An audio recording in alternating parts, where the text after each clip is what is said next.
Incroyable. Je viens de trouver, juste avant de commencer la vidéo, un fer à cheval. Donc ça veut dire, mon animal totem, c'est le cheval. À moins qu'on l'ait mis sur un âne.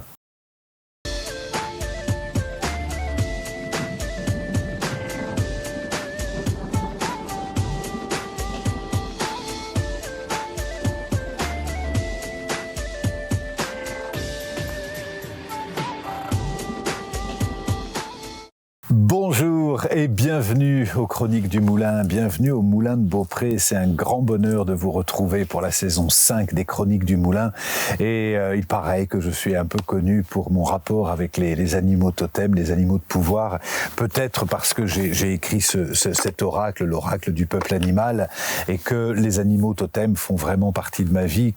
Voilà, donc ça me tenait à cœur, même si j'ai fait plusieurs vidéos déjà sur les animaux totems, ça me tenait à cœur d'évoquer avec vous 5 animaux méconnus, mal connus. Est-ce qu'on parle d'animaux totems ou d'animaux de pouvoir? Je voulais là aussi remettre les choses au clair. On parle d'animal totem quand il s'agit d'un animal qui protège un groupe, une collectivité, un clan. Donc ça devient de plus en plus rare. Mais ici, par exemple, au Moulin de Beaupré, on a notre totem, c'est l'aigle et le condor. Ces deux animaux qui œuvrent ensemble pour établir à la fois les liens entre les traditions anciennes et le monde moderne. Mais le totem, généralement, on parle d'animal totem pour protéger une communauté, protéger et inspirer une communauté, une collectivité. Individuellement, on parle plus d'un animal de pouvoir, qui est un animal qui, sur un plan symbolique, mais sur un plan énergétique aussi, au moment de notre incarnation, a ce lien avec notre âme en se disant, voilà, voilà l'énergie que je porte, voilà le talent que j'ai, les qualités que j'ai, et donc qui vont te permettre, dans cette incarnation, si par exemple tu vas avoir une incarnation qui va être très, très agitée, avec beaucoup d'émotions, tu vas avoir besoin de prendre de la hauteur, donc à ce moment-là, l'aigle peut être un bon compagnon tout au long de notre existence, puisque le contrat avec notre animal de pouvoir commence juste avant l'incarnation et va jusqu'à la fin de notre incarnation. Il nous accompagne même dans les passages du bardo, c'est-à-dire de la vie après la mort, pour vraiment, voilà, chaque animal dispose de qualités très particulières les animaux sont toujours beaucoup plus instinctifs que les humains, et donc au moment où je dis ça, je vois un papillon voler.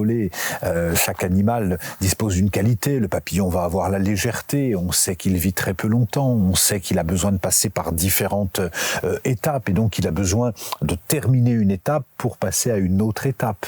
On sait que plus ça va dans sa vie, moins il se nourrit. Donc il devient de plus en plus léger. Donc c'est un totem très très particulier. Et je voulais évoquer justement 5 animaux moins connus, parce que souvent je remarque quand on me parle des animaux de pouvoir, chacun généralement a l'aigle, l'ours, le tigre, la panthère noire, le dauphin, mais en fait il y a bien plus de 10 animaux totems. Alors j'en ai fait 50 dans cet oracle, mais il y en a des centaines de milliers, puisqu'il y a des centaines de milliers d'espèces sur la Terre, et que tous les animaux peuvent être un animal de pouvoir. Alors j'aimerais attirer l'attention sur 5 animaux, 5 animaux, elle est pas mal celle-là, sur l'escargot qui a justement cette qualité d'un équilibre parfait entre la connaissance du féminin et la connaissance du masculin. Il vit dans sa coquille dans laquelle on a cette spirale qui incarne la suite de Fibonacci, donc l'intelligence des chiffres et l'intelligence des nombres et l'intelligence de la matière intégrée à la spiritualité. Il a 2 paires de cornes, une vers le ciel, une vers la terre, une vers le ciel pour se connecter aux dimensions yang, aux dimensions masculines, une dimension vers la terre, une paire de cornes vers la terre pour s'ancrer vers les esprits de la matière féminine, mais surtout l'escargot, il épouse la situation. Donc c'est un animal magnifique. Si on aurait tendance à survoler, à pas rentrer vraiment, à éviter, à tourner, etc., l'escargot va nous permettre de complètement épouser une situation. C'est magnifique, regardez comment fonctionnent les pieds de l'escargot quand il marche sur les graviers, c'est juste magnifique, ça nous permet tout de suite vite de comprendre sa qualité première.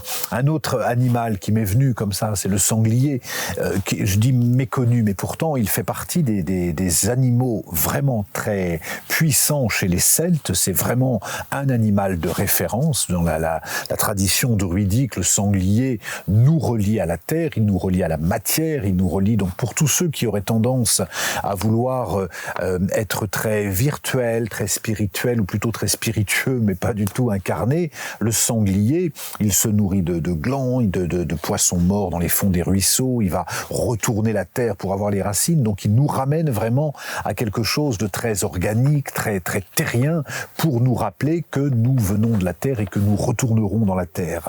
Je pensais vous présenter aussi l'abeille, alors parce qu'on a des ruches au moulin de Beaupré et que j'ai tellement plaisir à les observer, tant ces abeilles fonctionnent sur l'intelligence collective. On parle vraiment d'un deva collectif, c'est-à-dire d'un esprit collectif qui fait que l'abeille va passer le collectif avant l'individuel. Quand une abeille nous pique, elle déteste nous piquer, puisque quand elle nous pique, comme il y a une forme de hameçon sur son dard, au moment où on la décroche, ça lui arrache l'abdomen. Donc ça veut dire, on pourrait dire qu'elle réfléchit à 2 fois avant de nous piquer, parce qu'elle va y laisser sa vie. En revanche, si on met en péril la ruche, elle ne va pas hésiter une seconde à nous piquer, parce que l'intelligence collective, c'est pour ça que certains rois de France ont remplacé la fleur de lys par l'abeille, pour justement nous rappeler que l'intelligence et la puissance du collectif seraient toujours plus forts que l'intelligence de l'individuel. Je voulais aussi parler du requin. Le requin a souvent, les gens font un tirage avec l'oracle du peuple animal. Ah, le requin, ah non, j'aime pas, je peux en tirer une autre. Non, c'est le requin qui vient te voir. Et le requin, par essence, c'est un prédateur. Alors, c'est intéressant, dans l'image, parce qu'on tel qu'on le voit, il nous fait peur, mais il y a peut-être 10 ou 15 êtres humains qui sont mangés par les requins chaque année, alors que nous, on en extermine plusieurs centaines de milliers chaque année aussi. Donc l'homme est peut-être sans aucun doute un plus grand prédateur pour le requin que le requin pour l'homme. Mais quand il nous apparaît dans le tirage, c'est pour nous rappeler qu'il est un prédateur. Et le prédateur, dans la nature, il y a 2 types d'animaux, il y a les prédateurs et il y a les proies. On les reconnaît, vous savez à quoi on les reconnaît? On les reconnaît à la position des œufs. Des yeux, pas des œufs. Les proies ont toujours les yeux sur les côtés, comme un cheval, n'importe quel herbivore, très souvent a les yeux de côté pour pouvoir repérer tous les prédateurs possibles. Là où le prédateur, lui, a les yeux face à lui. Nous, fait partie des familles des prédateurs. Le requin, lui, il va nous encourager, quand on le tire, quand on le rencontre comme animal de pouvoir, à être focus. Parce que par moment, on peut avoir tendance à se dire « j'aimerais bien, mais je peux pas, j'hésite », et à procrastiner quelque part. Le requin, il procrastine pas, il se fout complètement de l'image que les gens pourraient avoir de lui.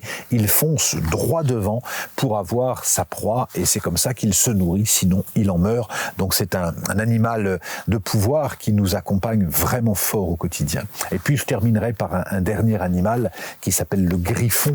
Il est moins connu peut-être, le griffon, puisqu'il fait partie des animaux mythologiques, et bien sûr que tous les animaux de la mythologie, que ce soit la licorne, le dragon ou le griffon, font partie des animaux de pouvoir. Le griffon, sa particularité, c'est qu'il est entre la terre et le ciel, puisqu'il a toute l'avant du buste et la tête de lion, alors qu'il a des ailes d'aigle. Donc il incarne, il appelle la puissance, l'énergie des maîtres du ciel et la puissance, l'énergie des maîtres de la terre, pour avoir généralement des œuvres très percutantes, très influentes. Et pour conclure, je vous lirai le extrait de l'oracle du peuple animal, ce que dit le griffon: ce qui fait la noirceur du monde, c'est notre manque de foi.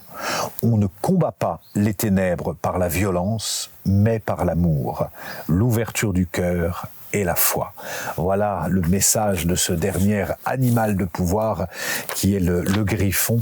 Et puis je me rendrai, je vous invite à me mettre en commentaire justement comment ça résonne pour vous. J'ai plaisir toujours à échanger avec vous et à avoir de vos nouvelles, et pour ça les commentaires sont bienvenus. Ciao.